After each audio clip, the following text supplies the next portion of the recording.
आपे कि रेलवे परीक्षा ना प्रिपारेशन पे हताओ दा ताहले निया अपडेट आपे जन्ने चलो बोन आजम लगी आरआरबी रेलवे नियोग बोर्ड एनटीपीसी सीबीटी 1 रेना परीक्षा डेट 30 को घोषणा कदा एडमिट कार्ड 30 ᱧᱟᱢᱚᱜᱼᱟ एवं सिटी इंटीमेशन स्लिप 30 ᱧᱟᱢᱚᱜᱼᱟ एवं निया परीक्षा रे वैकेंसी 3 मेना चलो बोन आजम लगी निया परीक्षा दो 5 जून खुना 23 जून पर्यंत हुआ पिया शिफ्ट हुआ 90 मिनट क्वेश्चन नम्बर मोट 100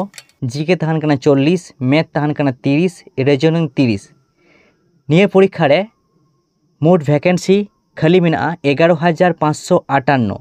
ग्रेजुएट को हताव को 8,113 एवं एचएस पास को हताव को 2,445 जन निये परीक्षा दो कम्पिউটার बेस परीक्षा हुआ एवं 15टी आंचलिक भाषाते परीक्षा एम धारा सिटी इंटीमेशन स्लिप परीक्षा कोन 10 दिन आगे अर्थात 27 मे डाउनलोड पे दाड़िया और एडमिट कार्ड दो परीक्षा कोन 5 दिन आगे अर्थात 1 जून डाउनलोड पे दाड़िया निया वीडियो नेल कते उकार बुझ के अवश्य कमेंट बक्स रे ऑल पे और पे खुशिया खान फॉलो पे।